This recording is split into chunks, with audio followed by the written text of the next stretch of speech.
Good morning. It is time for Morning Cafe. Yes, as always, we kickstart your day on a good note. Thank you so much for choosing to stay with TV47. My name is Linda Alela. Important, you're part of the session, hashtag Morning Cafe at Linda_Alela TV47KE. And let's kickstart by taking a look at what has been captured in the world of news, what is on the newspapers, and later on we discuss candid discussions that revolve around the issues that affect us. Today we're going to look at maternal health in general and how the mothers and the children out there are able to access health facilities and even get the necessities that they need to ensure that they are safe and well catered for. That is towards the last beat of the session, as from 8, 10 all the way to 9. But importantly, we'll also be taking a look at the current affairs, what has been happening. The counties are shut down, what way forward, the revenue share stalemate, what will be done to address this, so at least we have devolution up and running again, because clearly many have argued that it has been put to test, looking at what has been going on, especially when it comes to matters of disbursing monies to the counties. But that aside, of course, we'll have this, candid guests who are going to take us through, which is going to be very, very important that you're part and parcel of the conversation. Drop those questions that you would be having, and we get to answer them as we proceed. We have a legislature on board, and we'll also be having Joy Mudivo to expound some more on that. So welcome on board. Like I said, it's always a pleasure to have you. Importantly, also, at that segment where we'll be discussing the current affairs, we'll also incorporate this bill that is being sponsored by the legislature that we'll have on board. That is John Munyasi Sakwa, an Ambali member of parliament, who says that it's important that we manage the debt and how we've been receiving debt. For the longest of time, we've complained about the debt that is shooting up by the day, clearly indicating that the taxpayer is not on the right note. And of course, this, in interest of very few people, yet very many are suffering in regards to the same. So how best can we control this is what we'll be discussing later on the broadcast. Let's first of all pick the stories prepared by my team. And senators have attacked Council of Governor Boris, that is Wycliffe Oparanya, over the council's move to shut down counties. Senators claim that Oparanya would have raised the matter with the president when they met in a State House. However, the Council of Governors, the COG, has defended Oparanya, saying that the decision was reached by all the 47 county bosses and not Oparanya as an individual. After governors dared to shut down services in the counties, and senators have threatened to impeach governors who will halt services, senators arguing that any attempt to shut services at the counties can amount to impeachment. Don't touch that letter.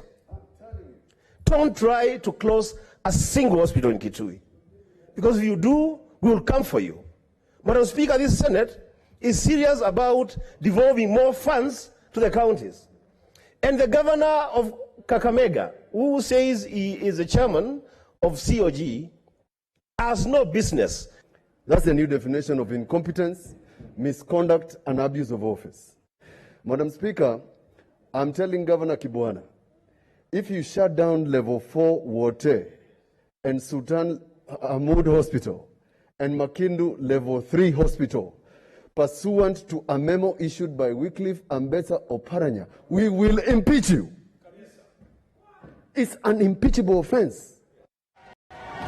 Senators turning the attack on Council of Governors Chair Wycliffe Oparanya, whom they say is misleading the county bosses. If the speed with which Governor Oparanya is purporting to close down health facilities, he should have used that speed to close down the criminal enterprises that are abound in the counties.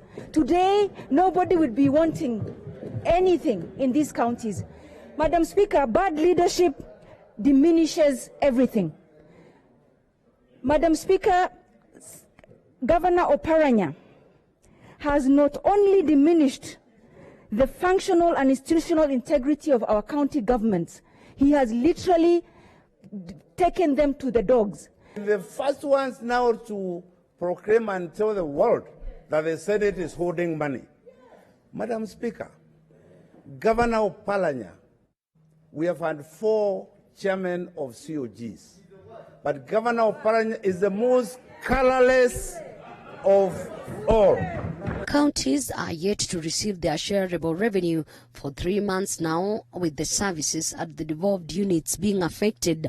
Oparanya says the delay in the release of funds has had serious implications in the operations in the counties. And I asked him questions because concerning counties, and he said specifically that they don't police counties. They just ask them for reports, and the reports are sent. What authority does he have now to police counties to tell them that send your staff on leave and we are closing hospitals? President Uhuru Kenyatta has urged senators to resolve the standoff to avoid disruption of services in the counties. A section of members of parliament have also urged the upper house to fast-track the process. Lakini sasa hiyo maneno walifanya usiku inakuja kuwafuata. Hiyo unasikia Seneta Malala anazunguka dunia hii akisema kuna watu wanamfuata. Hakuna watu wanakufuata, ni ile maovu ambayo umefanya ya kuchukua pesa hapa na pale, hiyo ndio inakufuata. If you are marginalized, there is equalization fund in the constitution, which they are also benefiting from it.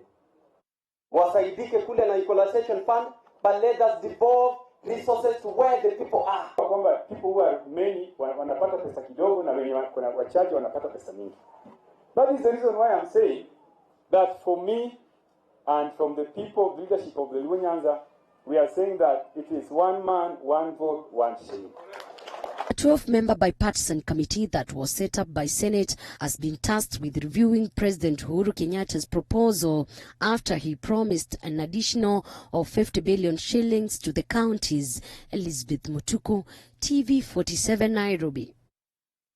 And still on the same note, and as promised, the Council of Governors has ordered all counties to send its staff on a 2-week leave, as well as suspend all non-essential services ahead of today's planned shutdown of counties following the revenue sharing deadlock at the Senate. The Council of Governors, or the COG, has also ordered all county hospitals not to admit any new inpatient cases after the Senate on Tuesday failed to agree for the 10th time on a suitable revenue sharing formula of county funds.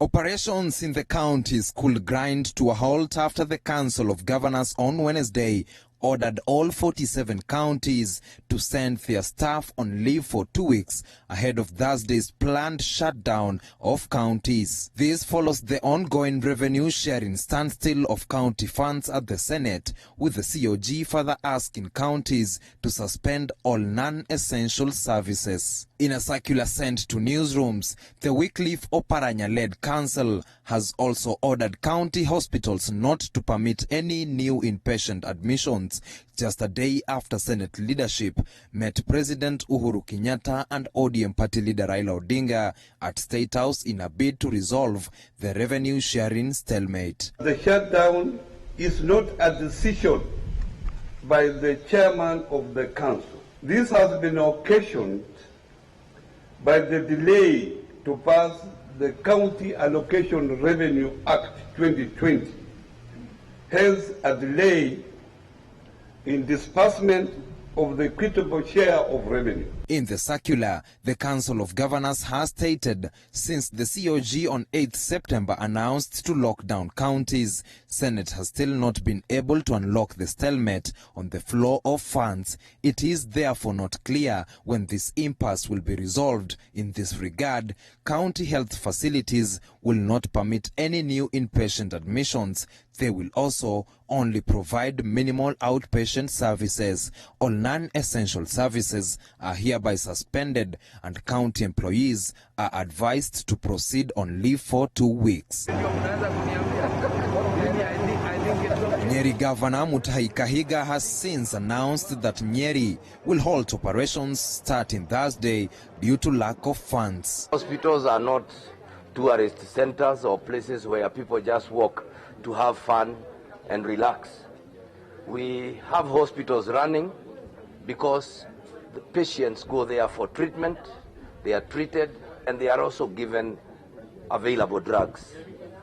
When this Senate impasse continues, that means counties have no money, counties are running on auto mode, and this is not as it should be. The Senate has already received recommendations from President Kenyatta that seek to end the revenue sharing deadlock, with a 12-member committee selected to fine-tune the recommendations in a race against time to present a suitable revenue sharing formula to the Senate next week. David Muthoka, TV47, Nairobi. And the first two stories that I've picked on will form the basis of our conversation this morning. So hold it right there as we'll expound some more on the same. But away from it, a Kapsaret Member of Parliament, Oscar Sudi, will remain in police custody for more 7 days as investigators sought more time to complete investigations into allegations against him. Sudi will be detained at the Nakuru Central Police Station after he was arraigned in court earlier yesterday. Mwangi Maina reports. Delivering his ruling Wednesday afternoon at the Nakuru Law Court, Nakuru Chief Magistrate Josephat Carlo ordered the MP to be detained for a further 7 days to pave way for investigations into the charges against him. The prosecution had requested for the lawmaker to be detained for 14 days, a request that was declined by the court. Sudi is charged with hate speech, offensive conduct, resisting arrest, assaulting a police officer, and being in unlawful possession of a firearm. Chief Magistrate noted Sudi's alleged utterances would disturb public order, peace and security. A host of lawmakers allied to the Tanga Tanga faction of the Jubilee Party flocked the courtroom in solidarity with Sudi, saying they will move to the High Court to challenge Sudi's continued detention. Quite a sad day that he has to remain in custody for another 7 days. It seems a bit unusual, but again, we are here, we are respecting the process, we are following the process, but at the same time we would wish that justice is meted out without being unfair to some and maybe a bit more favorable to others. Accepted and obliged the ruling, but we wish to confirm that we shall be moving immediately to the High Court for review. Not necessarily for Honorable Sudi's case, but most importantly for posterity and to set the law right in this country. We want to be okay with the process. Imewekwa siku 7, tunagoja na koti tunaiheshimu, tungoje tuone process, lakini mnajua kuna ile kifungo isiyo ya kawaida. Hiyo tunajua kifungo ambaye sio ya kawaida ya kuhakikisha sisi kama wajumbe mtu unawekwa siku 10, 14, 15 bila kufuata sheria ambayo iko, lakini tunaheshimu. Meanwhile, Sudi was allowed to continue accessing medical treatment at the Nakuru Level 5 hospital. An order that the suspect, respondent's hearing, be taken to hospital. Your Honor, he was then admitted and has not been discharged officially from hospital. He was only given a temporary discharge to attend this session. Earlier this week, Defiant Sudi said there is nothing to be sorry about or that which warranted him to issue an apology. Mwangi Maina, TV47. County governments have rubbished claims of misusing 5 billion shillings allocated to them to bolster the fight against COVID-19. The counties instead shifted the blame to KEMSA. Governors have further protested the quality of medical equipment supplied by KEMSA, saying some of the equipment is faulty. The county bosses are now calling for the amendment of the KEMSA Act of 2013 in order to allow counties to source for medical equipment from other suppliers. Eli Lugova with the details. The Council of Governors has refuted claims of mismanaging the 5 billion shillings allocated to counties to help them combat coronavirus. Through the Council Chair Wycliffe Oparanya, governors say counties have had numerous challenges in procuring equipment from KEMSA, as evidenced by various reports from counties citing unavailability of pharmaceutical and non-pharmaceutical products at the requested time. Appearing before the Senate Committee on Health and Ad hoc Committee on COVID-19 Containment, the Council of Governors has called for an amendment to the KEMSA Act of 2013 that prohibits county governments from procuring drugs and other medical equipment from any other supplier. The governors have protested the manner in which KEMSA is handling the procurement procedures. A report by Senate Committee on Health indicates that KEMSA can only supply up to 54 to 65% of all orders made by county governments. There is no way on earth that you can centralize the supply of reagents to all hospitals in Kenya and make KEMSA efficient. It would be completely a nightmare for KEMSA. The Council of Governors' sentiments on KEMSA come as the 21-day ultimatum given by President Uhuru Kenyatta to investigating agencies to complete investigations into the KEMSA saga elapse. Eddie Logova, TV47. Thanks, Eli. Now, the government says there will be a second phase of the Huduma number registration for Kenyans who never registered. Interior Cabinet Secretary PS, that is the PS, Karanja Kibichu, further says mass production of the third generation Huduma number card will begin before the end of the year, as Joash Onsari now reports. The government now plans to start a second mass registration of third generation of Huduma number cards. This coming after questions on Huduma numbers months into the delay. Interior PS Karanja Kibichu further says a mass production of the Huduma cards will begin before the end of the year. For giving that we are envisaging to finish this clean up and all that and start issuing of Huduma cards themselves by the end of this fiscal year. Interior PS Karanja Kibicho, while addressing the National Assembly Committee on Delegated Legislation on the status of the program, the PS saying the e-card will have all the data merged in an electronic chip. Clearly, we were allowed by court only to carry out the data capture of Kenyans, but not use that data. There was an order like that, and therefore, even after we finished data capture, there wasn't much we could do to make that data useful. Kibicho says the exercise is within the stipulated time, but was slowed down by court cases filed to question the security of Kenyan information in the Huduma number program. But we have completed the setup of our data centers. Every data has been transferred there, and what we are doing now is cleaning through the adjudication process. That must be slow, because once you admit a person through that process, then you are sure this is the person. So far, 37 million Kenyans are registered in the Huduma number program, and the e-card that will be issued will merge several information together for efficient government service delivery. And therefore, to get government services, you will not need to be remembering hundreds of numbers.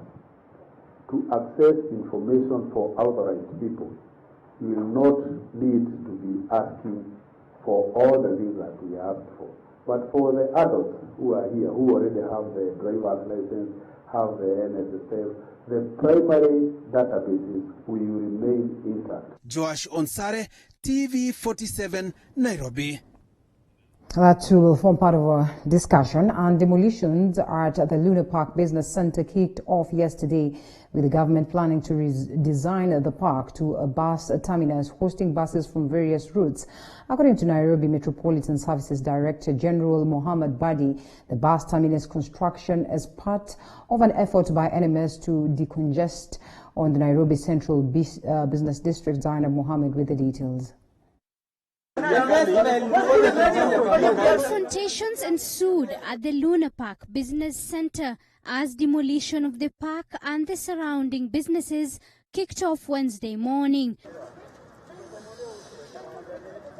Overseeing the exercise, Nairobi Metropolitan Services Director General Mohammed Badi said the business center will be redesigned to be a bus terminus in a bid to reduce congestion at the Nairobi Central Business District.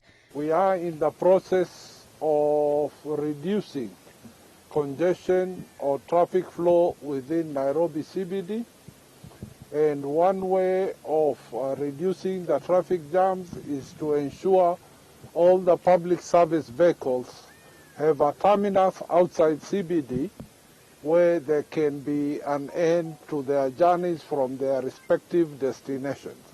According to Badi, an agreement between NMS and the business owners was reached, with the business owners choosing to willingly cooperate in the redesigning process. This was, however, immensely disputed by some of the business owners whose structures were demolished in the process. Tunauliza, kwani hii ni nje haina procedure? This is a country with the constitution. Tuko na binding lease. We ought to be given enough notice to vacate. We are not against the government acquiring the land, but there are procedures that are supposed to be followed. The government is working at night. Night belongs to the devil. If you follow the night, you're going to the devil. We pay taxes in daylight, but the government comes and destroys our properties at night. According to them, the government did not give them ample time to vacate the premises, despite their 9 years lease with the Kenya Railways. Yesterday we left here at 9 because you're given the notice 8 hours at 5. And at 9 there is a curfew. We had more than 200 or 300 vehicles here. We didn't know where to take them. The business owners now threatening to move to court should the government fail to compensate them. We have done great investment here. We have bank loans. So we are asking the government, how are you planning to compensate us? More than 300 people have lost their jobs here. This has had more than 1,000 cars. The Luna Park Business Center will house buses from various routes, such as Mombasa Road, Machakos, Rongai and Ngong Road. More bus terminals are expected to be constructed at the Globe area and the Desai Park. Zainab Mohammed, TV47.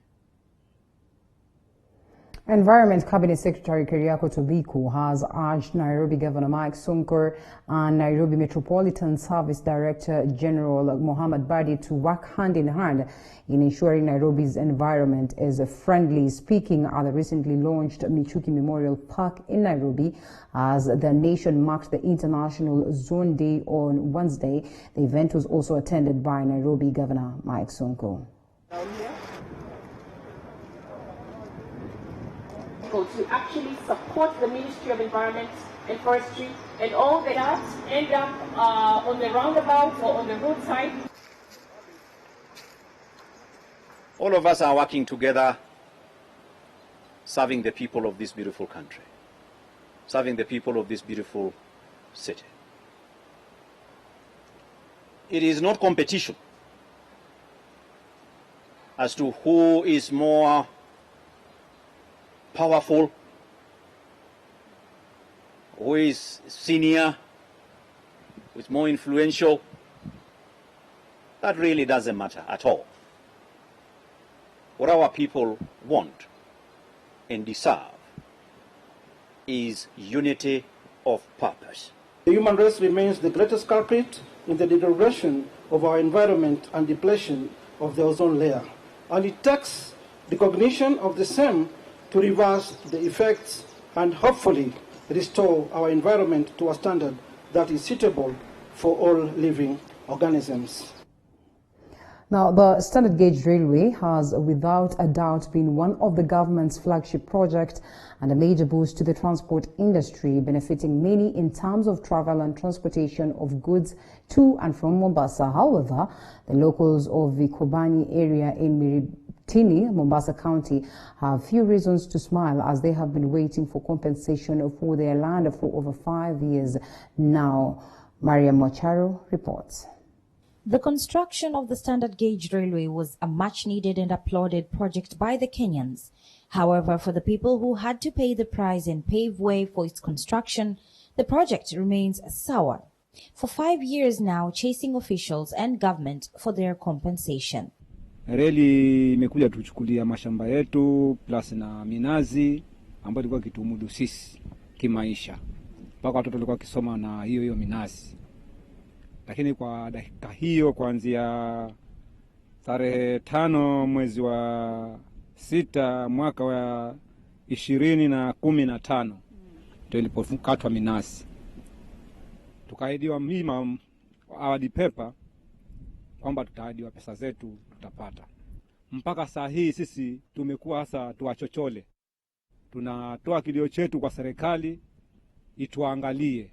Many like Mzee Kombo also cry foul, saying the amount given for the compensation of their land and property does not match the value of the land. Katika bypass na reli ilifanya uchimbaji barabara, walitumia vilipuzi zile guruneti, wakalipua na ardhi ikatetemeka mpaka nyumba zetu wengine zikafanya kreki.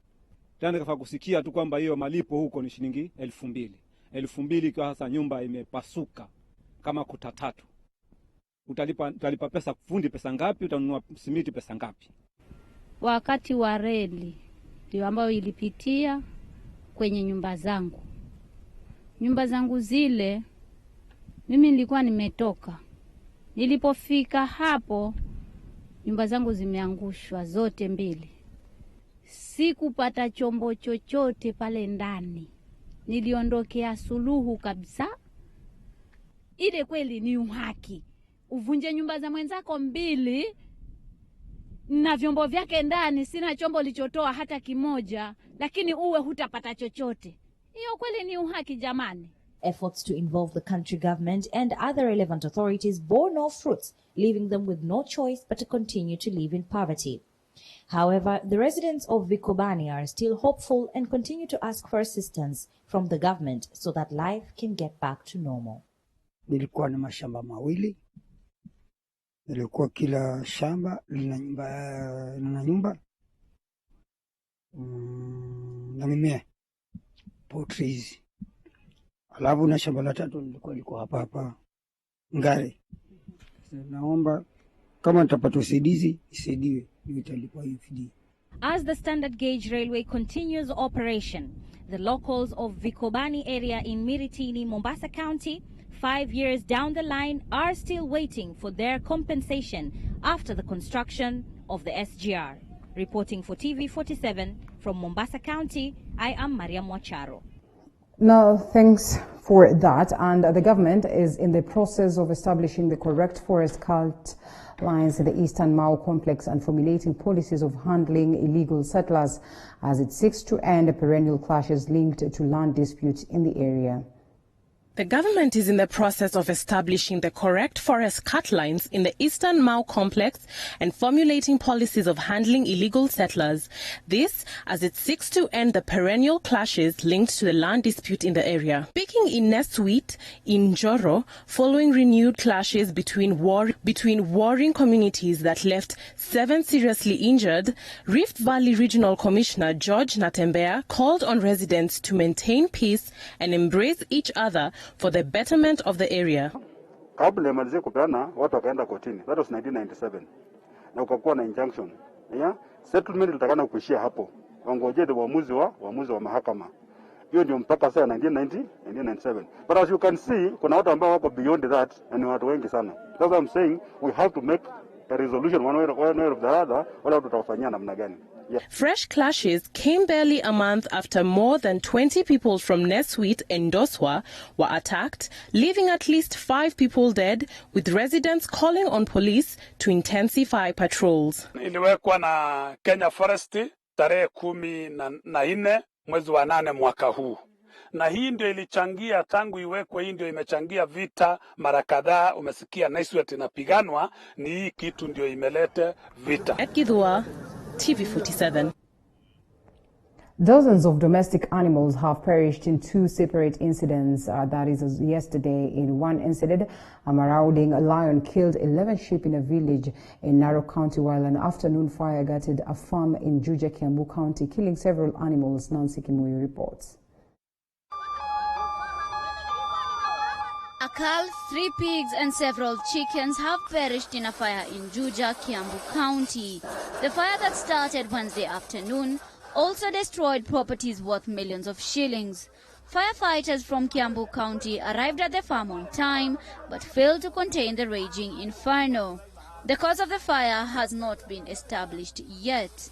Tukajaribu kutoa mifugo kama mbuzi, kuku, nguruwe, tukazitoa nje, tukibeba maji, tukijaribu kuzima hiyo moto. Tulikuwa tunajaribu uwezo wetu ili hiyo moto izime. Kwa bahati mzuri hizi gari za kaunti za kuzima moto zikakuja, zikatusaidia, lakini hata sisi chanzo cha hiyo moto bado hatujajua. Elsewhere, residents of Olokuruoto village in Narok West Sub-County are in shock after a marauding lion attacked and killed 11 sheep Wednesday morning. The lion raided a pen at around 3 a.m.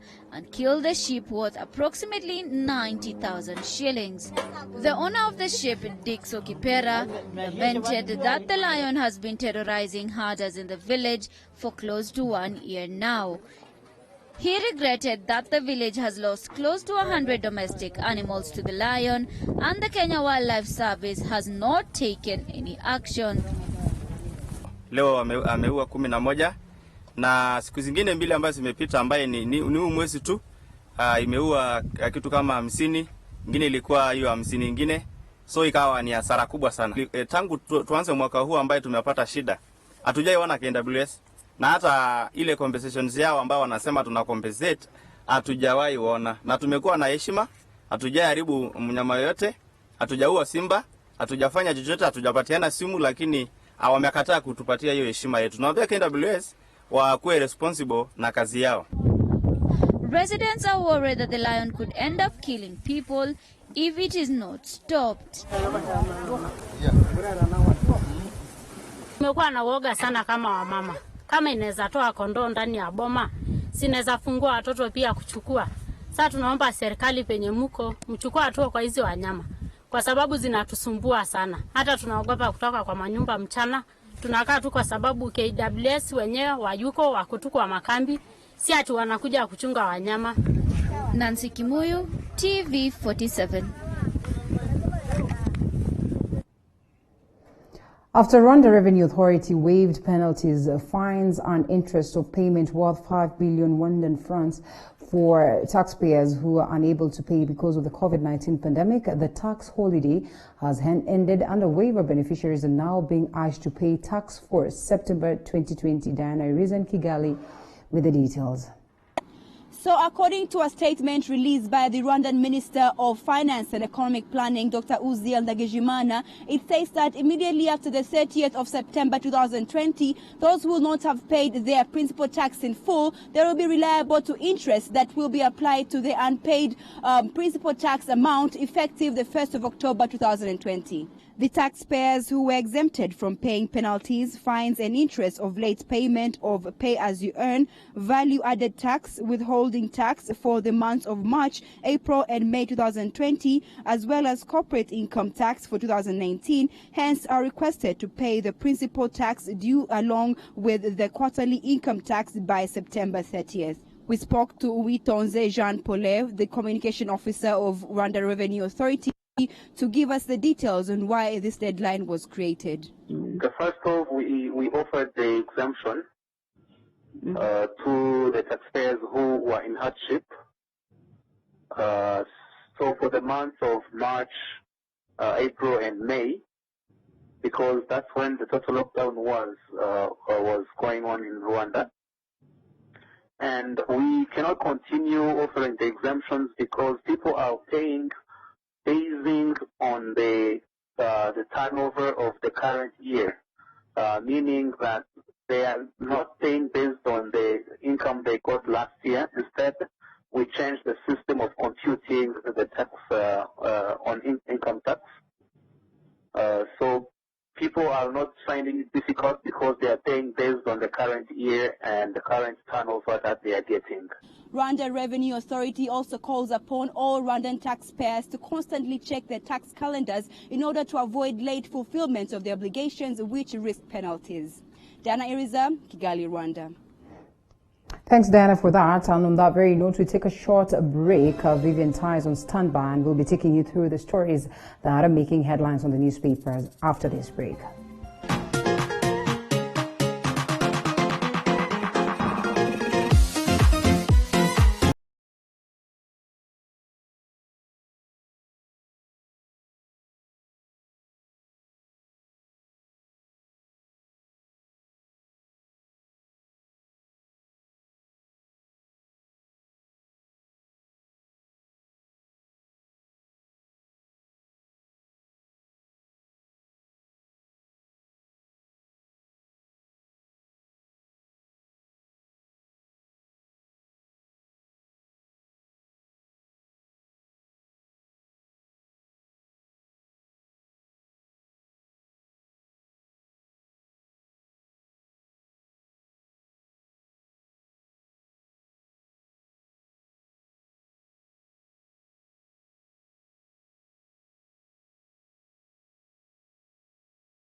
on the newspapers, on standby with Vivian Tarr to take you through the same.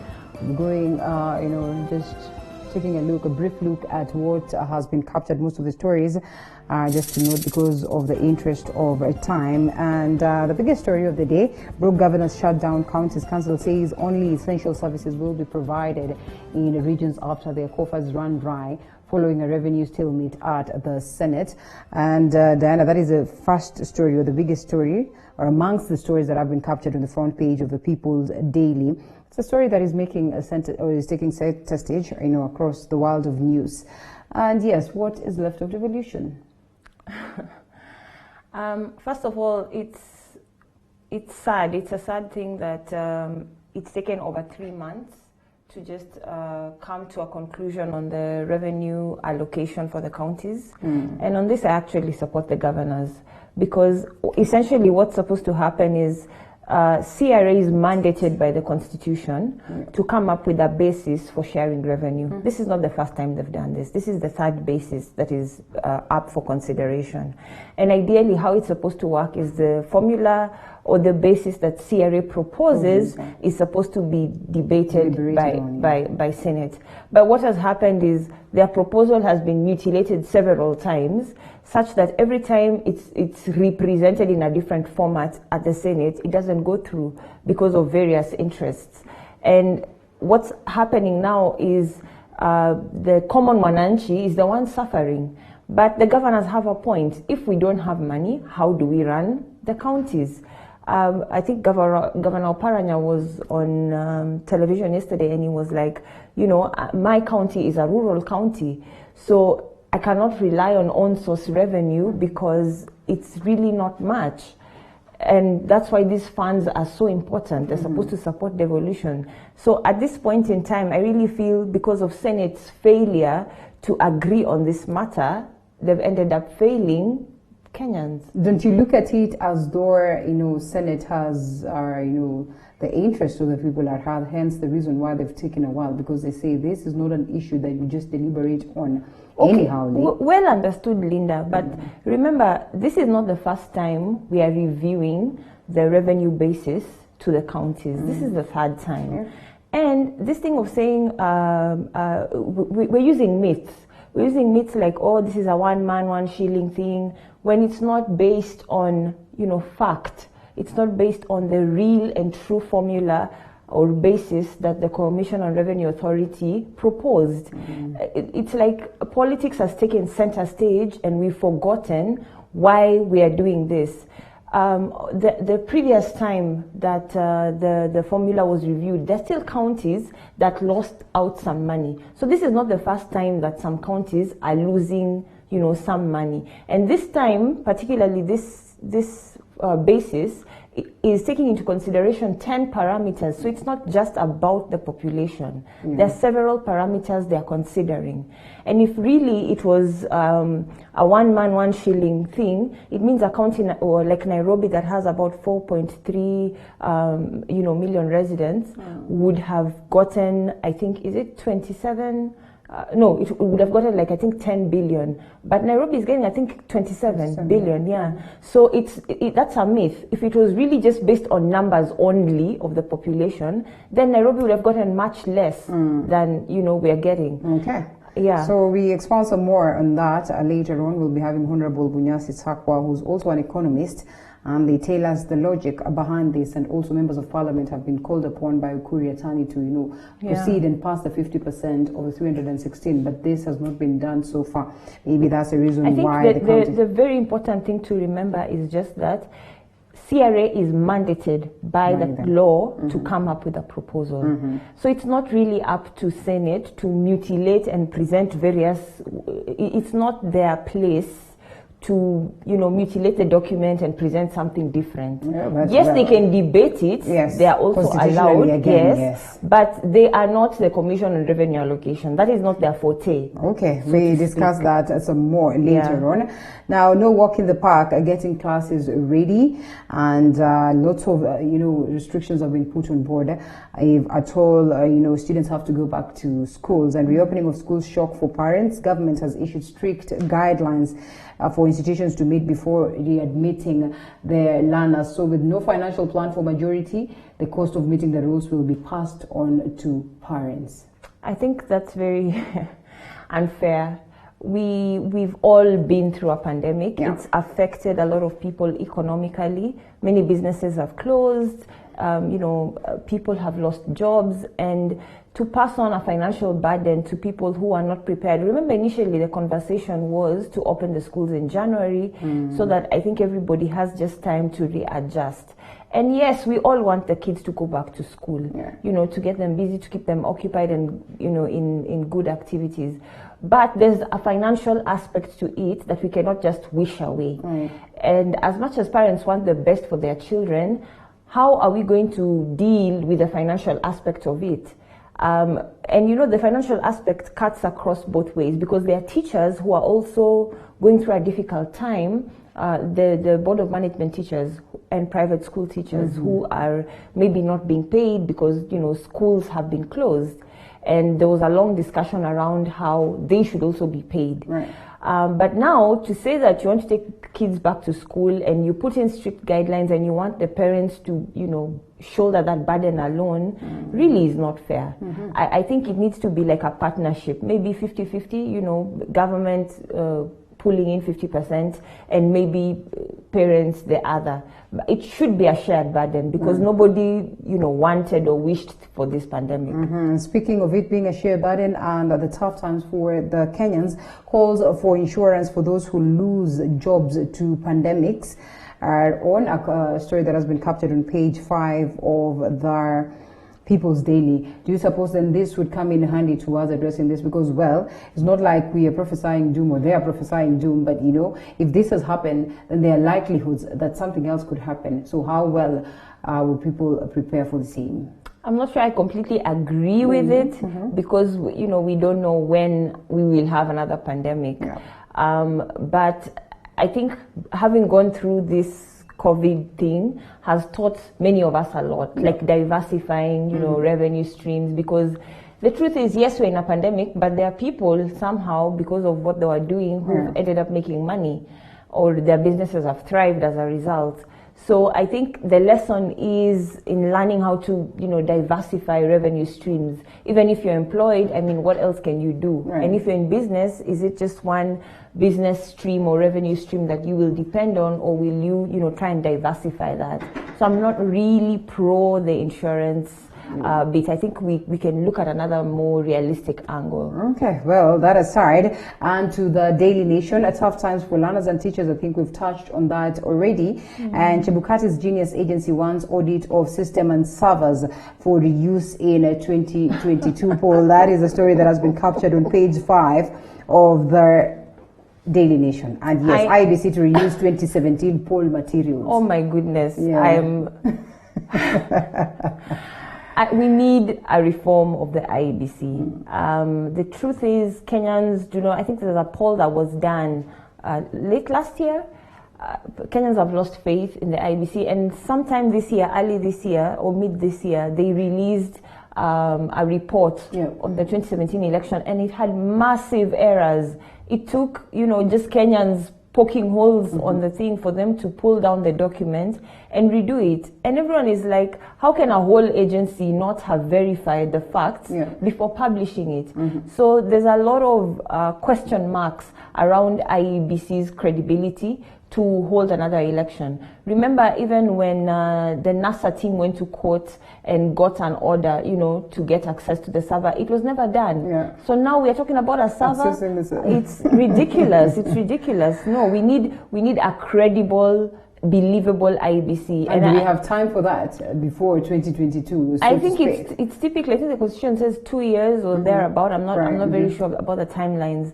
But even if we don't have time, would we be okay going to another election, contentious election, because it's transition, With the same IBC, I don't think so. I think not. All right, question mark. And of course, we are not even looking at 2022 alone. The likelihoods of us having a referendum. Yeah. And it would mean the very same, mission is going to take us through that. But that aside, activists want court to stop BBI from changing sections of the Constitution. Captured on page 4 of the Daily Nation. Stop reggae and changes to the Constitution is what the activists are telling the courts. I think everybody knows when it comes to certain changes in the Constitution, it has to go through a referendum, especially if it touches on, the executive. So I don't think it's for activists or the courts to decide. Let's just go ask the people. Well, there are amendments that can go through the for the amendments that don't have to go through the Constitution, those ones can be debated outside. Right. But if it touches on things like the executive or changes in tenure, then those ones, they have to go to the people. So I don't think it's everybody has a right to their opinion and interpretation of how they see things should be done. But when it touches on certain aspects of the Constitution, then really we must go to a referendum. And from what people argue on ground, it looks like Kenyans really do not embrace this talk of a referendum. Though prior, the tone was different before COVID-19. Now, post-COVID-19, or at this time when we're dealing with COVID-19, the argument is that most of the Kenyans would probably not want us to be treated to a referendum, not now. I really haven't seen a scientific study, that can give actual information that, this percentage of Kenyans no longer. I've had different opinions from different people, in regard to that, but I haven't seen anything scientific done that can say, They say opinion polls have been conducted in regards to the same, and the percentage of Kenyans that are for the referendum are fewer than those ones that are not for it. Granted, at this time we're coming out of a pandemic, or just hopefully we'll be able to flatten the curve. The greatest concerns now are jobs and businesses. How do we get the economy back on track? And I think that has been the key thing for most Kenyans right now. You're just thinking, how do I get my business back on track? How do I get a job back? How do I provide for my family?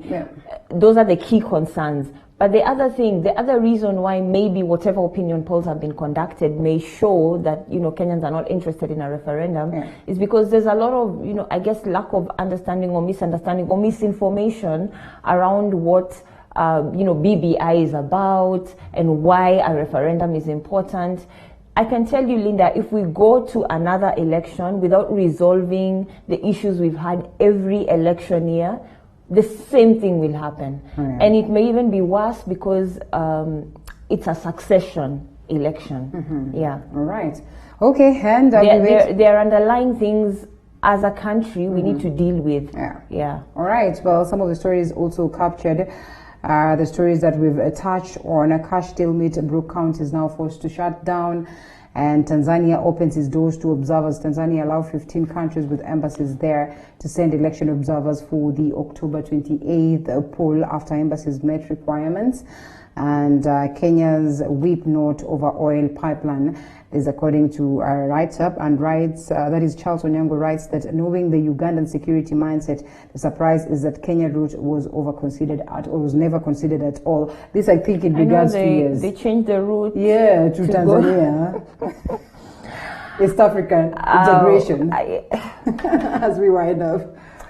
I think there's a lot of competition, push and pull, maybe for supremacy within the East African region, and we haven't quite handled our neighbors Tanzania maybe very well, especially with the heat. Kenyans on Twitter were throwing towards Tanzanians, because of the way President Magufuli handled or tackled the COVID pandemic. But time has proved him, right. We kept saying we'll see Tanzanians falling on the streets. Nothing of the sort happened. People kept saying, they are gagging the media. But we live in an era where everybody's cell phone can record. So if such things were happening, it would have come to the fore. So I think it's just about maybe diplomacy, Kenya trying to foster closer working relationships with the neighbors so that we can create win-win situations.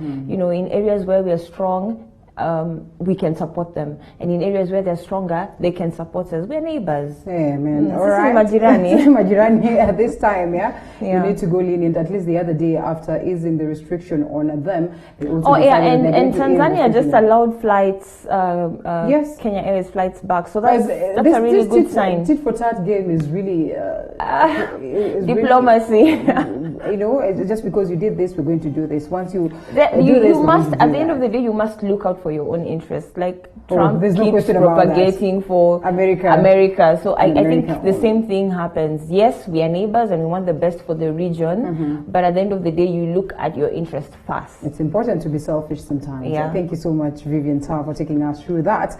We get to wind up this session of Newspaper Review as we cross over to the current affairs segment and we expound some more on some of the stories that we've touched on. Keep it right here.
And welcome back to the broadcast. Time for that current affairs segment where we expound some more on matters that are of interest to us. We focus on the debt management bill presented by Honorable John Sakwa Bunyasi on this, how we can get to balance and to manage the debt in the country. Oman shooting the highest beat ever in history, and we ask ourselves why and what is the way forward. That aside, we also take a look at the events at the counties. What is left of devolution, where we see governors being pushed to that point where they decide, you know what, let's close down activities at the county unless we have crucial activities that need to run. Those are the only ones that we can run. But that aside, also, we take a look at the state of education in the country. What will our students do? What are we going to do as parents? What are we going to do as education stakeholders towards ensuring that we have our students back learning and activities running as would have expected, especially at this time that we're still dealing with COVID-19. Lots of restrictions brought on board, but just how much are we able to achieve them is what we'll be discussing this morning. Alongside Honorable John Sakwa, we also have Joy Mdivu on standby so that we can expound some more on this. Ladies and gentlemen, good morning. Good morning. You well? Thank you. All right, good to have you, Mheshimiwa. Joy, you well? I am very thankful. I know you've already told me that you're well, but it's okay. For the sake of, the viewer, I think it's important they also get to know that you're well. Under the current circumstances, it's important to ask. Yeah, I agree. All right, good to have you. And as we kickstart, I think the burning issue as of now will wind up with that management bill, which I know is of great interest to most of the Kenyans. Yes. And we wait to hear what it is that you have incorporated in it and when it gets to the public for us to debate on. So we kickstart with the activities at the level of the counties. First of all, President Uhuru Kenyatta meets some of the senators, the Senate leaders in regards to the revenue share stalemate at the level of the counties. But that afternoon again, as they go out to discuss, we still were not able to get answers. We are only crossing fingers that indeed after that deliberation by the president, maybe, just maybe, then we're going to get a solution. But even as we hope for this, the counties are closing down. Today is the D-Day, Joy. What do you make of that? In fact, I think the counties closed down earlier. Like yesterday, the lady who helps me in the house wasn't feeling well. And her NHIF outpatient is in Mbagathi Hospital. And when she got there, she was told that there are no doctors.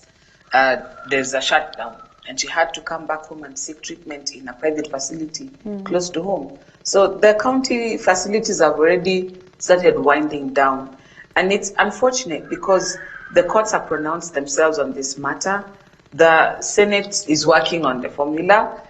The National Assembly is busy telling us how they need to pass all the money bills, and so the Senate should stop telling them to look at the Supreme Court ruling. So we are in a place where our leaders are not feeling the plight of the people on the ground. That, you know what, we need to sort this out, not because there are any scores to settle or any politics we are playing, but because this is the life and livelihoods of Kenyans.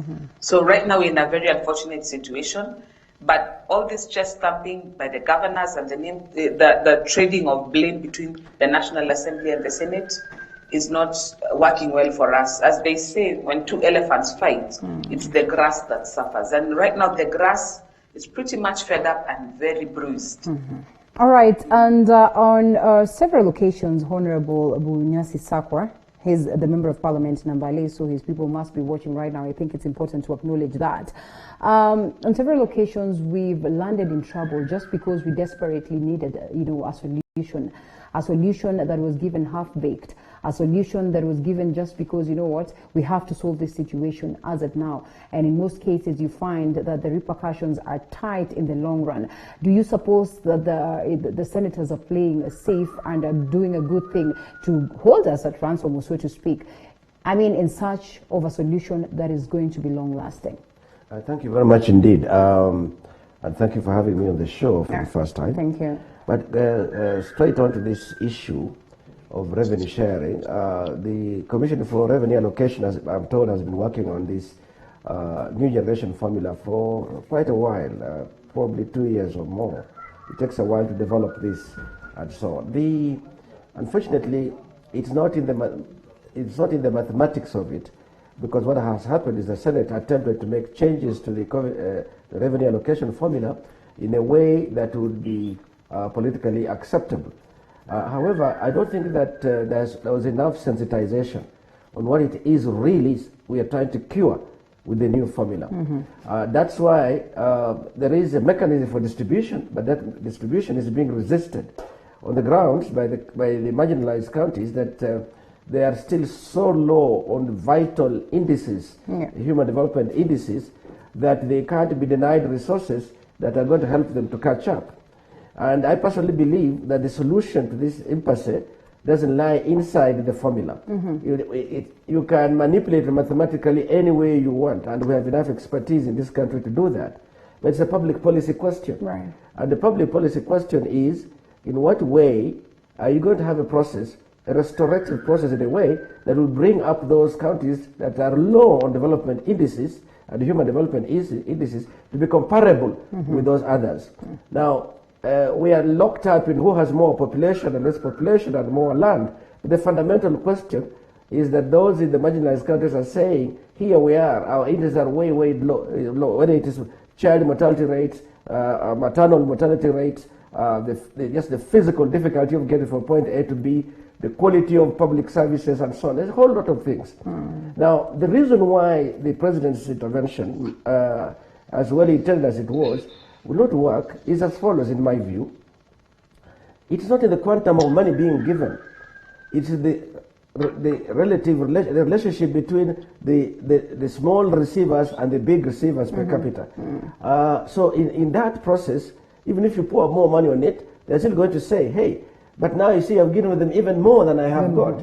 So we still have to deal with the core question. How much should each of these countries get? How much should the marginalized countries be receiving? Now, I think one of the things to do, in my view, you don't give and just take it away. It doesn't work like that. You can't say, Mandela, you've been getting 17 billion. Now, Mandela, you're going down to 15. They did their budgets already. They should have done their budgets by now. Considering Yes, this has to be phased in over time. And it may not even lie in reducing what they get. It may rely in holding it where it is, so that others then come up and grow. Now, the president has offered 50 billion, and I see several problems with this offer.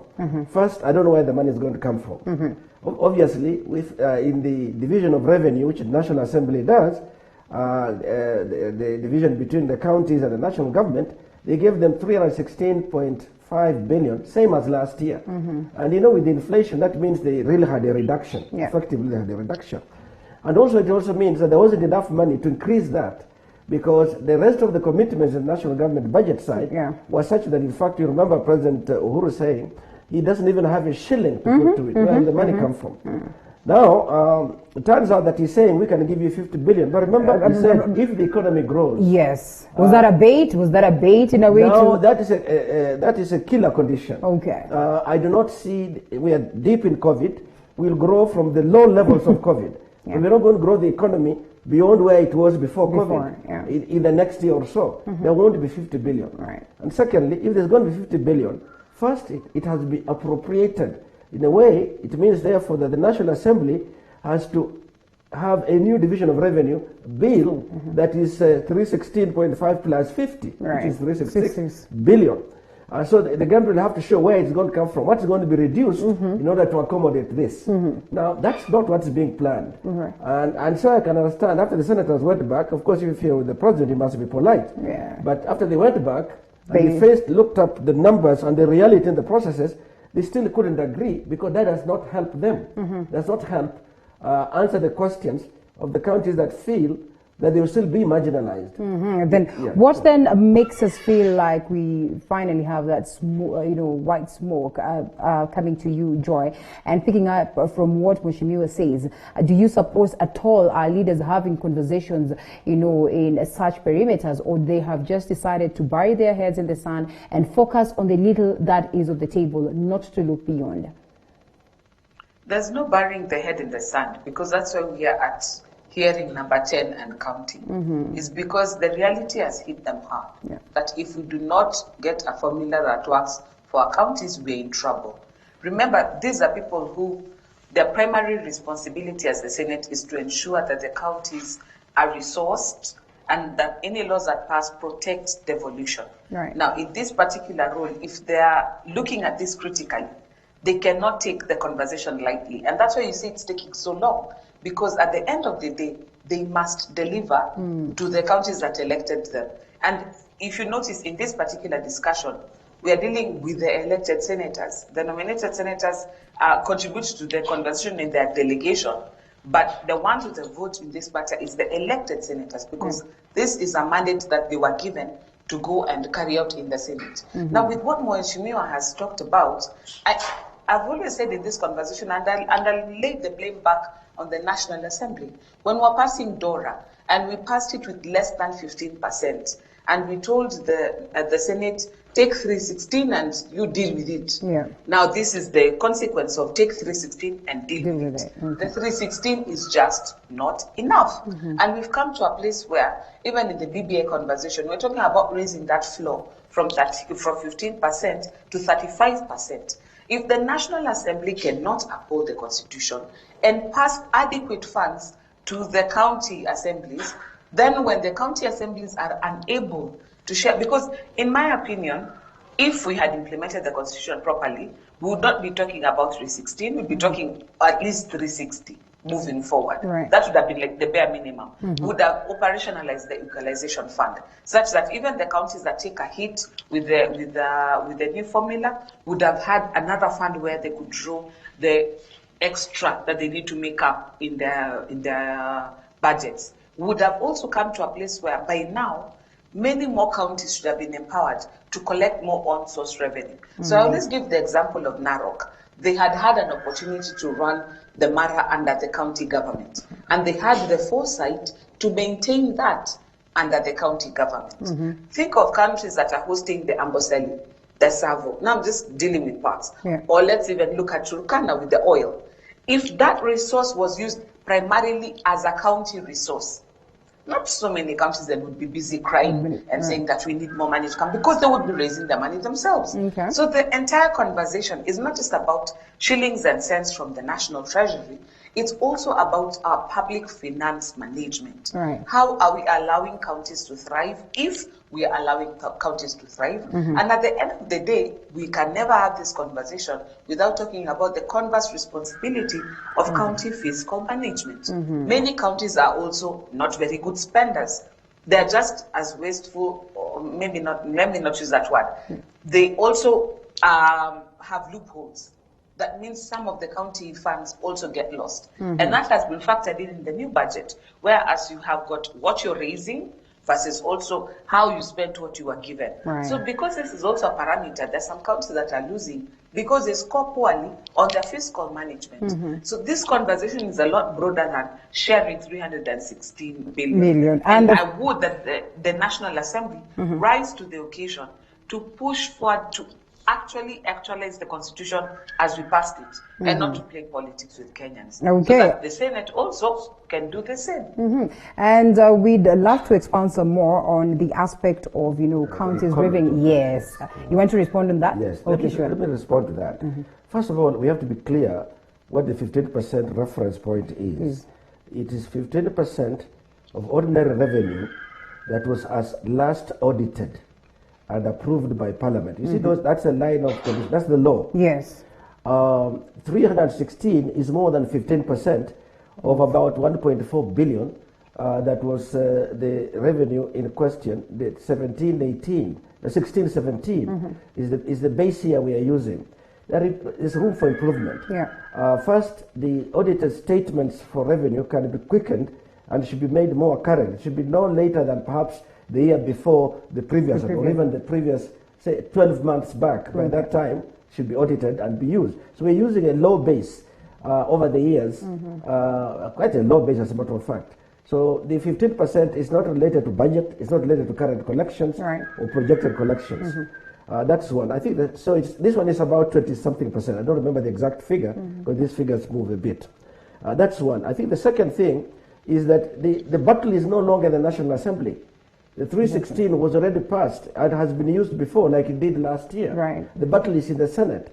It's in dividing the 316 among counties that is the issue. So that That's not really a battle between the Senate and National Assembly now. It's simply a challenge within the Senate. And you can't entirely blame the Senate. It's a difficult public policy question. And as I was saying before we started, I think a satisfactory solution does not lie inside the within the formulas. And even before we delve deep into that, I think the common Mwananchi, the person who's watching us today, would want to understand just whose mandate is it for them to get answers? Because there's the CRA, there's the Senate on board, there's equally the executive, which is also trying to intervene in this particular case. You've seen Ukur Yatani at some point in time calling upon, again, the members of parliament to approve the 50% to be released, so at least it can cushion counties before a solution is addressed. So just within whose mandate then? I think, first of all, as a matter of principle, yes, the law already exists, the Public Finance Management Act, which says that if a budget is not approved in the beginning of the year, the entities can use the previously approved budget up to a maximum of 50% of what that approval was while they are sorting out their differences here. That's already in the law. I think the reason it's not being disbursed may have more to do with the exchequer availability. Really. That's what an area that people are going into much. But there are also issues around there. Do we really have that stock of money this year? This COVID year, I'm not sure that we do. Our collections are really low. They're quite low.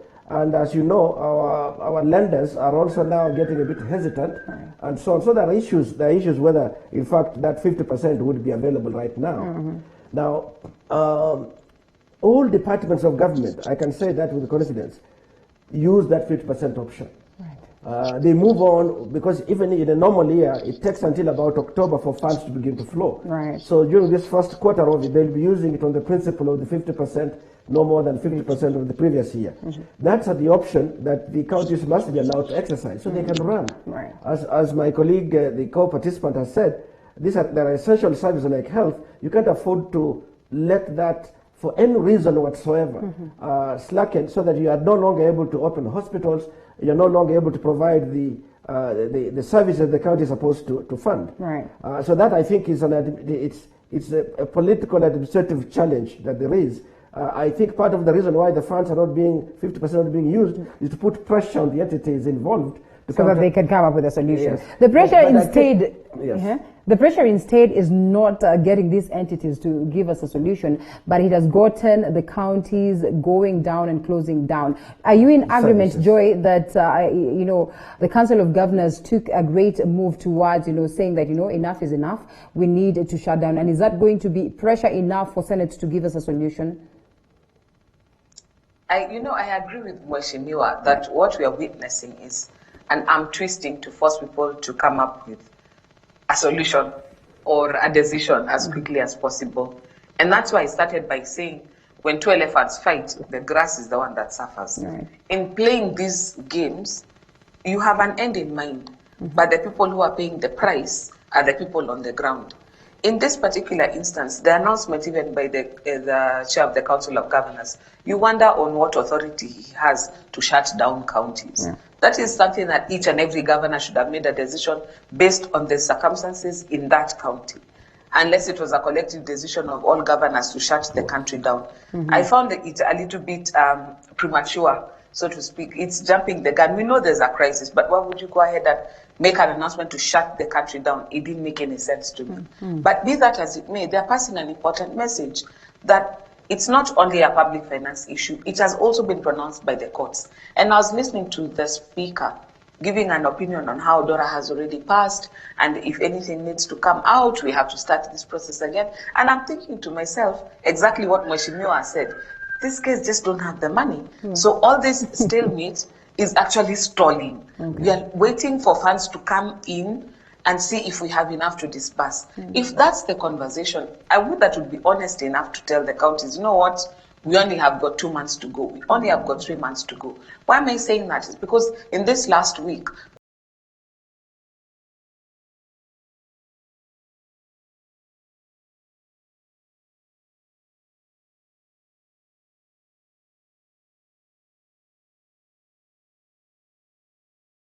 we just had that the champagne taste. We're getting to a place where we will be hamstrung. We've seen countries like Greece that have literally shut down because of too much public debt. You have already correctly pointed out, I don't know if it was well on air or off air, that our public debt now is 60% and growing. Right. We have to come to a place where we have got an honest conversation. Mhm. How do we manage our public finances? All But right. be that as it may, because the counties need to give services to Kenyans, and we passed a constitution that made some of those services a right, I would that the Council of Governors reconsider their stance and offer the services that are considered in the constitution as a right. Because if they do not, they're going to run foul of people like me who will take them to court and say, you know what, you cannot unilaterally say, then stop paying yourselves, give us services. When you're done giving us services, whatever is left, you can pay yourselves. All right, Mheshimiwa, as you pick it up from there, yes, the counties are at that level, and this did not start just yesterday. I mean, they've been struggling for like the past 2 months or so, and the Council of Governors chair is always with the president, who is not telling who the truth or the situation at hand, such that, you know, we have had to land to this particular sport. I think that everybody understands, perhaps quite fully, what is involved, what is at risk. But I think that they're stuck a bit. First of all, the Council of Governors, it decided to close down. That's a joint decision among the Council of Governors. Yeah. The chairman is simply expressing it. And usually that is a guillotine. That you sort of bring it down when you are trying to put maximum pressure that you want to do. Yeah. And if it doesn't, reopening becomes even more complex. If the money doesn't come, you can't reopen. Where will you have got the funds from? So they keep it closed. Yeah. And of course, they close it in the most sensitive areas like health. In some counties, as the speaker has said, the suffering is immense. Yeah. But let us remember that even in a so-called normal year, the disbursements from Treasury to the counties is not predictable. Right. Sometimes they don't exactly know when the money will come and how much the money comes. Some money comes, most of the money would probably more than 50% be disbursed between May and the end of June or just during June, and there isn't enough time to use it all during the course of the year. Of course, it's not taken back. They can use it the subsequent year, but that means its services delayed, development projects delayed, and it's also poor planning at the center, and it makes it very difficult indeed for the country. There's a lot to improve there. So then how do we get to that point where we can confidently again say and, you know, confirm that indeed devolution is the best thing that has happened to us, as many would argue? You know, because what would have happened without devolution, government would not just have funded. And that's what used to happen. All right. They would just not be funding dispensaries and hospitals, the far-flung places. And there's no way of pinning them down. It was part of this whole thing. Devolution is a good thing because it isolates what needs to be done in Narok, in Busia, and in where. And you know that in this entity, money has not come. So we can now question government. But as it is now, as we speak, there are shortfalls. Let's say in education, a national function, on infrastructure development, on school readiness now with COVID. The shortfalls in funding are severe. But that doesn't come out as clearly. You don't even hear it in the briefings. So devolution is a good thing. It has laid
And welcome back to the discussion. Remember, you should be part and parcel of the same. And the numbers rolling down on your screen. You can call live or you can send your messages. We'll get to sample some of the comments as we proceed. Before we come back to you, Mheshimiwa, to expound and, wind up on that particular subject, I'll bring you Joy. And you've heard what Mheshimiwa has said. And in a way, there's that form of agreement that Senate has played politics. Senate has taken us rounds and rounds. What are the likelihoods that this time around they're going to acknowledge the disappointment that they've presented to the people and probably just chart, other possible means if it is acknowledged that, the solution is not within this that is being proposed? I think I had a little conversation with a friend of mine who's in the Senate. Yeah. And his opinion was that we might as well do even 15 Senate hearings before we get this right. Oh. But we need to get it right because once we pass this, it's for the next 5 years. Okay. With the understanding of the weight of that gravity and what it means for some of those counties, you would understand why they're holding out. Because for some of those counties, the amount of money that they're losing would effectively render the county not a going concern because all you'll be doing is paying salaries. You'll have nothing left for development anywhere. So we have to come to a point where we have a more nuanced conversation. Now, I know it looks like being politically correct when you say want to look for win-win, you want to look for what, because every one of them has been tagged, 1 man, 1 shilling, one. But I think we have to come to a place where everybody softens their stance. And I think that's where the president was coming from. We're saying, you know what, I can offer you an extra 50 billion to add to the budget. But like as Honorable Sakwa has said quite eloquently, if you can't see where it's coming from, then you're being promised hot air. I think let's work with the 316 because right now that's where we are stuck at. All right. But one thing that the senators have to do is everybody has to soften their stance. The ones who are gaining, the ones who are losing, they have to meet in the middle. But over and above that, national government, how they spend the rest of the budget has to be in ways that makes up for what the counties are losing. Because counties are only dealing with what has been allocated to them, but the bulk of the money is still being operated and being implemented in other projects that are still relevant in counties. So for example, there's still a budget for roads. If there's a place where the roads are really bad, you can tell that county, you know what, you have an allocation of 2% to roads, but do not use it for roads. We have approval from Treasury to reallocate it to where you need it, because national government using the budget for Kura or Kera, depending on where your county lies, is coming in to do those roads for you. There has to be creativity in how we bridge this gap, because where we are right now, if we don't have that toned down, more coalescive discussion, we will have a formula that either doesn't work for everybody or at the end of the day sets this country up for some serious headwinds coming in the days coming ahead. Okay, and Mheshimiwa, as we expound some more on what you were saying and we wind up on this quickly so we are able to cross over to the Public Debt Act or the Management Act, it is important also we get to hear from you on whether indeed we are likely to get a solution from Senate, because we've been following on the proceedings for sure, and sometimes the arguments there really do not quite project a possible option in away from what it is that is there. A clear indication that and what most people would argue is that the Senate has decided to politicize this. The Senate has decided to, act as though they have the interest of the people of Kenya at heart, but in real sense, they're looking at their own interests come 2022. Some of them looking to be governors and all that. Yeah, okay. I really must be fair to the Senate. I think they're doing their very best, but they're stuck with a hot potato, and they don't know where to throw it. That's why I'm blaming it on the quality of preparation before presentation. Yeah. And then the second thing would be to bite the bullet and say, we're not going to get a solution on this, we'll take it before the Senate, so it's defeated, and then we fall back on the old arrangement, we'll continue with it while we work, we have new arrangements without a timeline now, without a time. They'll still have the 316.5 for this year, so the counties can continue, while they can then work on something else that will probably produce for the counties, not even more than, they're not looking at more than 316, they're looking at how they divided 316. However, there's also the possibility, as the co-participant is saying, that the president is adding the 50 billion. Supposing there's a way in which he could actually put in that 50 billion, even if he's going to do so, he still must find a formula that all the countries agree that it's a fair way in which the 50 billion will be given out. They are still back. Okay. One of the solutions, very quickly, she has touched on it, how we use 85% can be able to cushion these countries, not even by transferring, but they need roads, they need major infrastructure. Yeah. They need schools or colleges. This can be done from the 85%, so that whatever they get under the allocation now can go to core services that are in the constitutional schedule that they are allowed to use, but not. We know, for example, that getting to hospital service in Kiambu or Busia is quite different from Mandera or Wajir. Yeah. That's how they live. The distances are long. In the colonial era, the DCs and DOs used to go around collecting students and taking them to boarding schools for free. Now, they need more creativity. They have CDF funds, for example, they can use in these countries. Turkana used to get 200 million. They now have equalized for everybody, which I think was a lazy way of solving a problem. Turkana needs it more than many other constituents countries might need.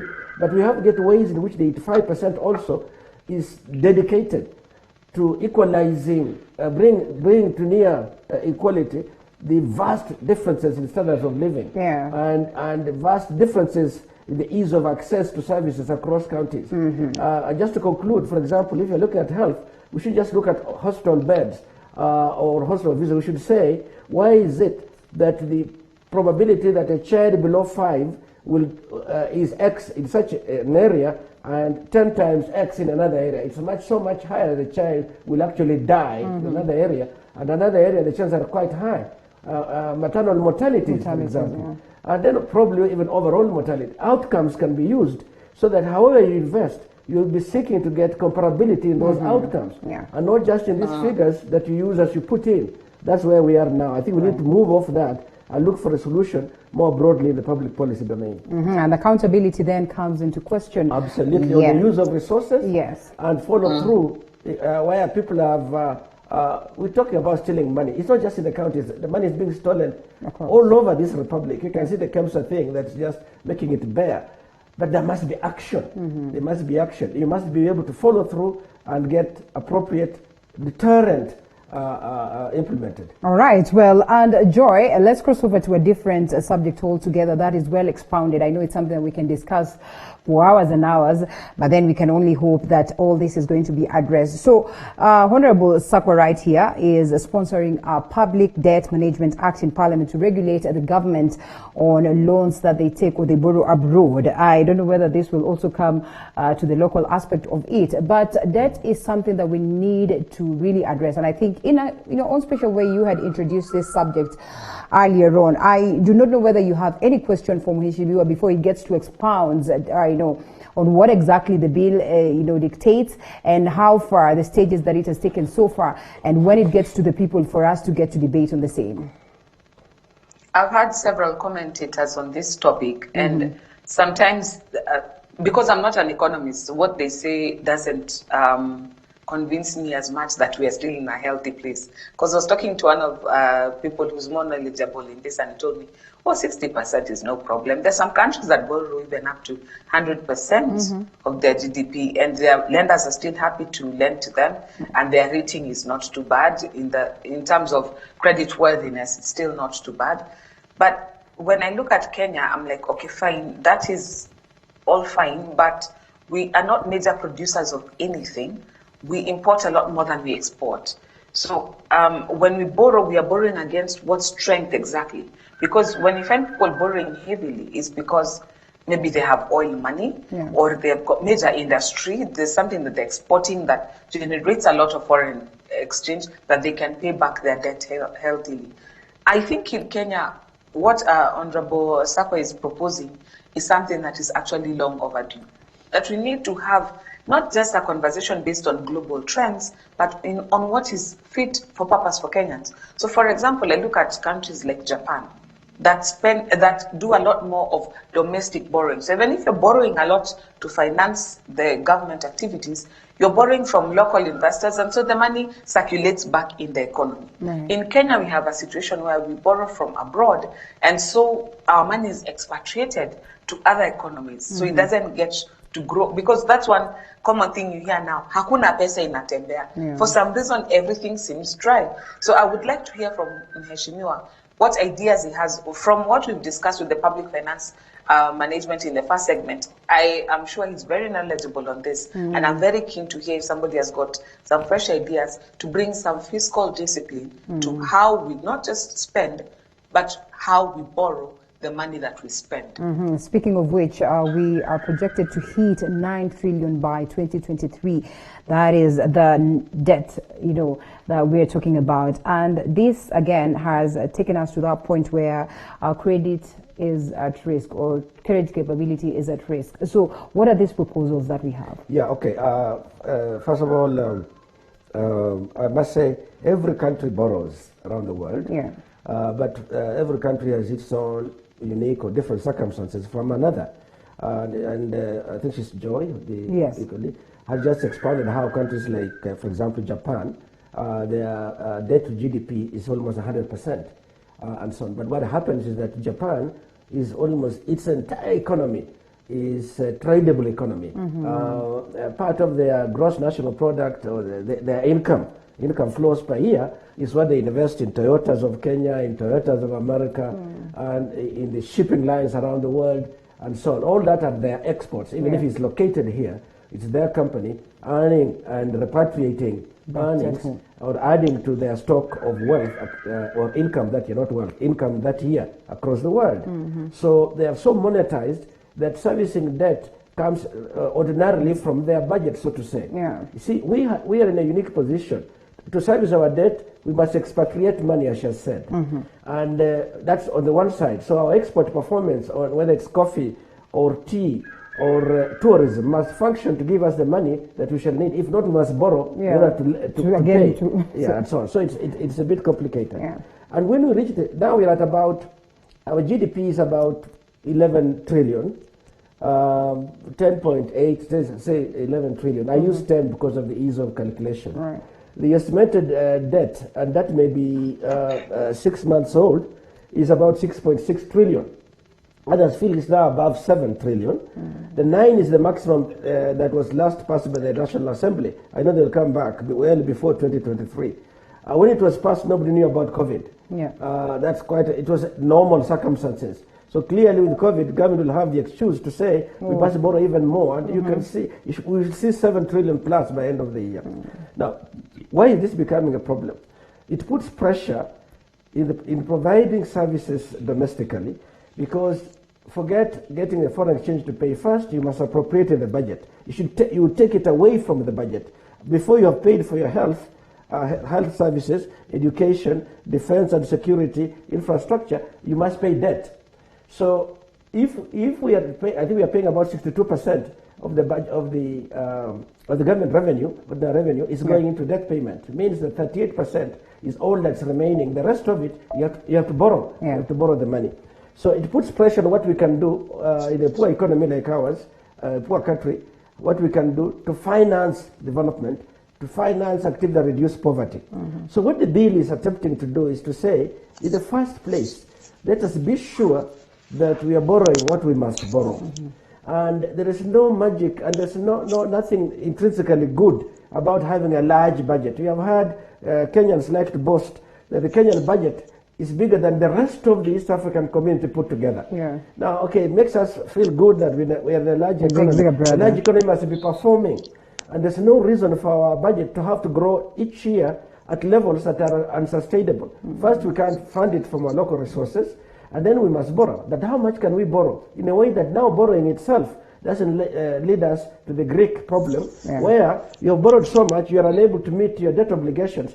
They will close in on you, and you can't be able, you will get all 100% of our revenue committed, perhaps to paying debt.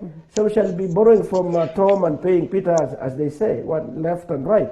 So what this bill is saying is that we need an autonomous entity that does the analytics, first of all, on optimal borrowing numbers, to say this is how our economy is truly performing. Not what the Treasury says it's performing. No, but they'll do their own calculations from primary data and say this is how our economy is doing.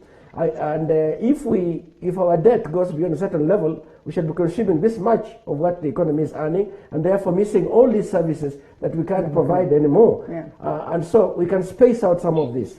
Now, we are not starting from a clean slate. There's already a debt that exists now. What will it do? What it will do is that after this analytics, the Public Debt Management Authority will provide guidance on how to restructure our debt. You restructure debt, if you're lucky, you can get cancellation. That doesn't come easy for people in our level of income in this country, lower middle income countries. But you can also change the terms. You can get the terms extended. Let me give an example. The Bretton Woods institutions and many other international and multilateral institutions can give loans for up to about 40 years with interest rates that are very close to zero. I mean, it's positive, but very close to zero. With the grace periods like the IDA ones of the World Bank, 10 years grace period. That's the kind of thing you need. But you can't have all that all the time.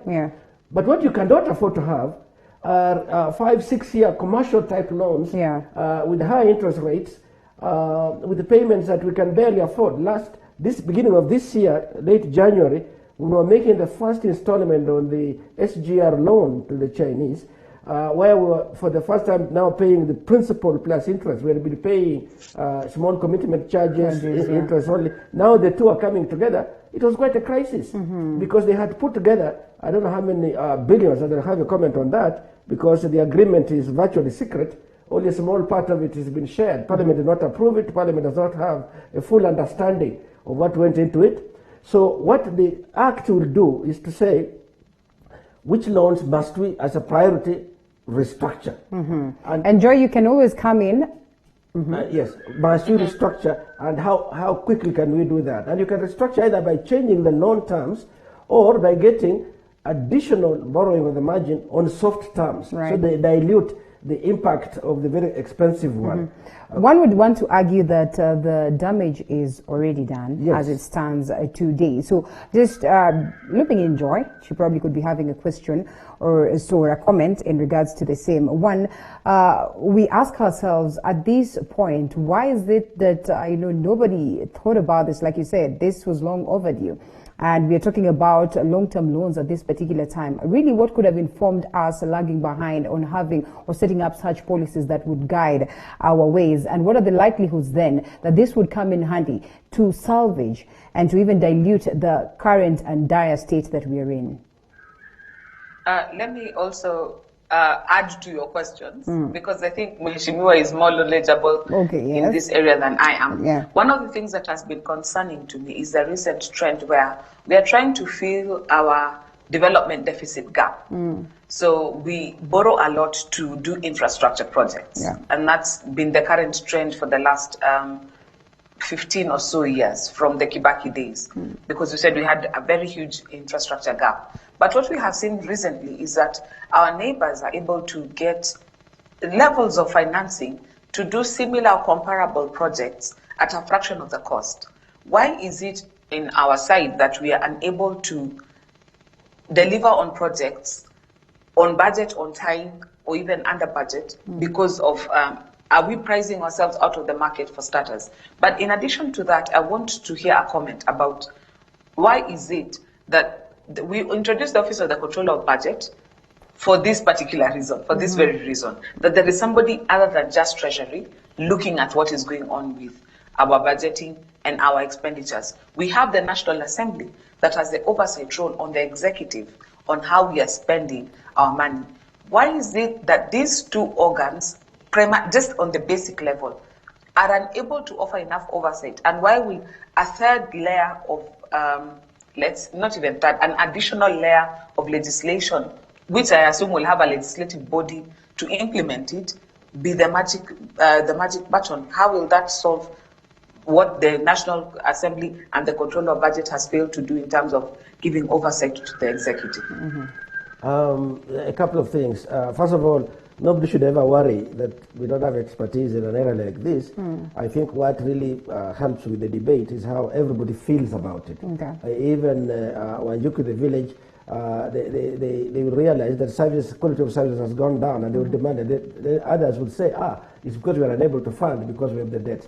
So what Joy is saying, everybody has an equal and valid view. It can be interpreted by those who care to look at it, what it might imply for debt management. But why would this be a better, the magic act? Probably it won't be the silver bullet as they say, but the idea is that for Treasury, they will be now obligated to use call it the advice, the input of the Debt Management Authority.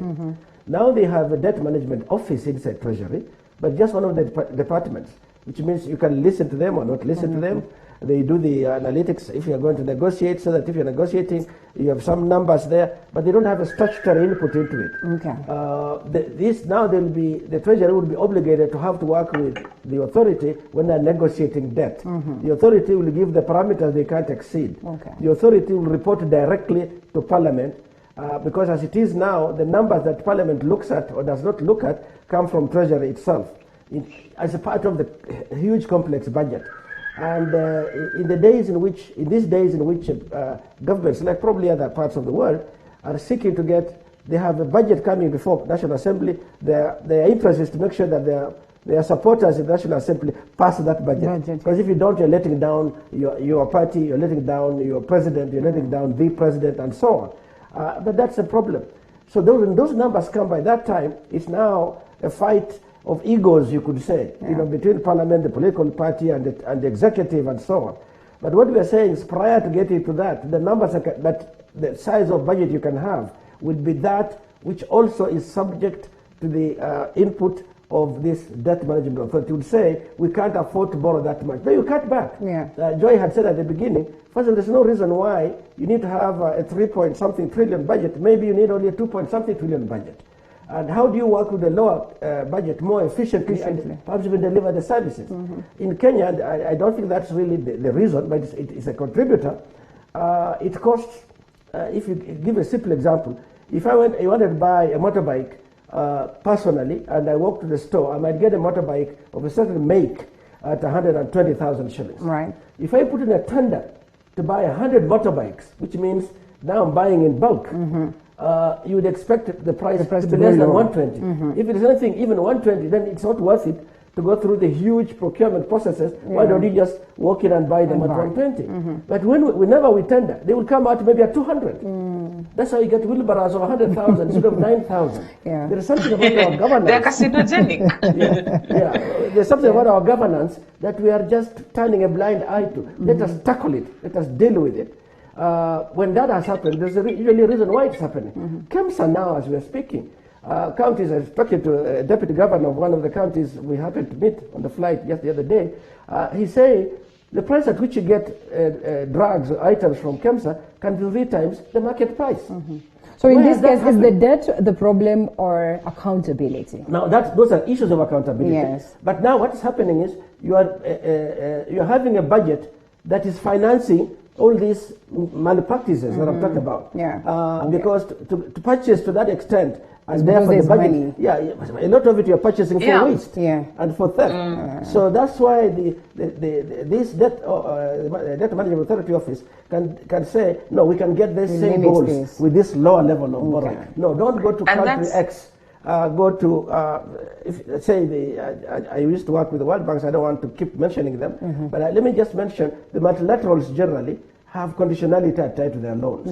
And the governments do not like conditionality because it tells them, you can't do this, you can't do that, cut back your foreign travel so that you save money, you must raise a tariff here. So they don't like that kind of thing. Bilateral sometimes, like we have with China, we simply give you the money.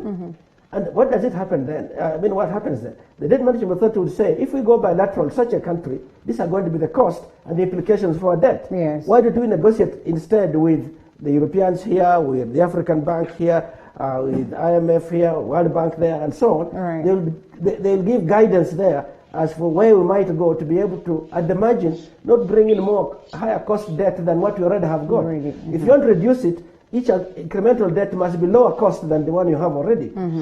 So the Auditor General of Kenya, who left, said at one time that it looks like some ministries' budget for graft, meaning that they have loaded the expenditure in such a way that in fact there's money in there they know will not be spent here. So we have waste in it. How do we minimize that waste? Okay, you want to come in, Joy, briefly, because time is not on our side, and then yes. May I just ask, not even ask, make a contribution from where you have left off, Mheshimiwa, that when we budget with graft in mind, is when you find some of our projects are so grossly overpriced. And when they become overpriced, we price ourselves out of the market. And we've just seen this week that Uganda has chosen to go with Tanzania to build the pipeline from the coast to the inland. We have also seen Ethiopia choosing to do their own SGR that is coming in electric and standard gauge at almost half the cost or equivalent the cost of what we have spent on ours. So we get to a place where we are pricing ourselves out of the market. If we are looking to have, for example, an economic bloc in the Eastern African region, and we are hoping to use our neighbors to leverage for more trade, like we said, we pride ourselves in having the biggest budget in the region, but our neighbors are finding that it's very expensive to do business with Kenya, and they're starting to do business with each other and leaving us out, despite the formation of the coalition of the willing. So we've gotten to a place where they have found willingness amongst themselves that sort of excludes us. And we stand at a situation where now we are unable to even raise the resources to pay back this huge infrastructure debt, because we were budgeting that we will use money that we'll spend to export or to ferry goods or to ferry cargo. And now people are finding alternative routes. I want to know, Mheshimiwa has worked in his budget, not just the public debt management, but also looking at the cost implications, as in the cost-benefit analysis. Do we really need, even if we can afford to borrow it, do we need to borrow that much for it? Is there something worked in his bill that actually has that safety valve for Kenyans? The act itself will not, it will do cost-benefit analysis of the borrowing itself, but they won't go back to the debt. For example, they will evaluate the true cost of debt over time and compare them across different debts. That they will do. But they will not evaluate the incoming projects themselves. However, once you begin tightening how much money can be made available, then those who do projects will be very cautious which projects come forward and at what cost. And of course, as I said, it is a team effort. So other agencies have to tighten what they do to make this planning thing be more straightforward. At what stage are we in as we wind up on this particular subject? Now the stage where we are on the bill itself is that it's going to go before the Finance Committee on the 22nd, which I think is on Tuesday. What the Finance Committee will be doing is to be analyzing it critically to say, will it achieve, do these provisions enable it to achieve, for example, the debt restructuring objectives more tightly than without it. I just give a simple example. How will it affect domestic borrowing operations, which are also very big? By the way, our public debt is about almost 50% of it is domestic. The other is external. How will that be? And we're expecting it to improve substantially the efficiency of domestic operations as well. Which other institutions would be adversely impacted, if any? And so it's sort of looking at the financials within it. To say, and if they say yes, then it will go into, they'll publish it for public comments by all stakeholders who might be interested in it. Then those amendments that might emanate from that and will emanate from that, then are integrated into the bill to make adjustments on the basis of the views that have been received. Then it goes now to Parliament for debate. But just a very quick one, and people always say this. From the time Kenya was created as a country up to the time Kibaki took over, Kenya had a public debt of 880 billion shillings. By the time Kibaki left, it had grown to 1.2 billion, just 400. Over the 10-year period, it moved up by 50% to about 1.2 trillion. Trillion, yes. Now, the debt, now we are saying it's 6.6 trillion. In the first 5 years alone of the Jubilee government, and because they had a very expansive infrastructure program, and so the borrowing was sort of liberal, I would say, they moved it to about 5.2 trillion. By the time they passed the last debt ceiling of 9 trillion, the maximum that we can go where they said we'll go up to 2023, and I doubt it will hit it much sooner. Okay. We have added on an additional 1.5 trillion or something like that. We're going. We just heard the minister say he's going to borrow an additional trillion. Additional, yes. Yeah, so you can, add the additional trillion on the 7 is already 8, and we have not done the referendum. We have not funded the requirements for the general election that we need, and we have very many other things that one would need. Yeah. And our debtors are breathing down our necks. We are going to have to borrow more to be able to just sustain where we are. Yeah. But borrowing more, it's painful already. We just have to make sure that the new debts that we get give us a longer time period to pay, have lower interest or zero interest, sometimes that happens. Whenever we can get grants, we should infuse them in, and we should resist the attractiveness of simply walking in and coming out with a briefcase signifying project funding, coming out with a briefcase saying, now we are funding this segment of this or that segment of this, and the terms are so onerous. Even if they're our friends, we have to find a mechanism. We tell our friends, sorry, we can't afford anything that costs more than X amount. But what is that X amount that should be our limit? That's what this authority should do with the statutory powers, so they cannot be overridden by the minister like that. And with the requirements to report to Parliament. About the same time they are doing a budget policy statement, they should also say, in this budget policy statement, this will be the implications of the borrowing. Not just as a line in literature, but something they will follow through in the financial records and the financial accounts of government. So they can enforce that. All right. Thank you so much, Honorable Sakwa. We can only hope that that sails through. Looks like it's a good deal and probably going to come in handy to balance this. Time is completely out of our sight, and we're not able to discuss some more matters education as we had planned. But in a minute or so, Joy, as we get to wind up, the opening of schools seems like it's going to drop a shocker to the parents because they're going to bear the brunt. The prizes are going to be squarely put on their backs to ensure that at least they have their students back to school because, well, it's in the best of their interest. Amid all this restrictions that have been put on board that probably the government will not be able to manage. In my opinion, they are a little bit misplaced because if we have seen the statistics around the world and in Kenya, COVID, the young people are much less susceptible to infection, and even those who do get infected have a much more robust immune system and are able to fight off the disease quite successfully. So I do not see why we are laying emphasis on the children rather than on protecting our vulnerable members of society, because like you said, this has been a year that has very little money going around.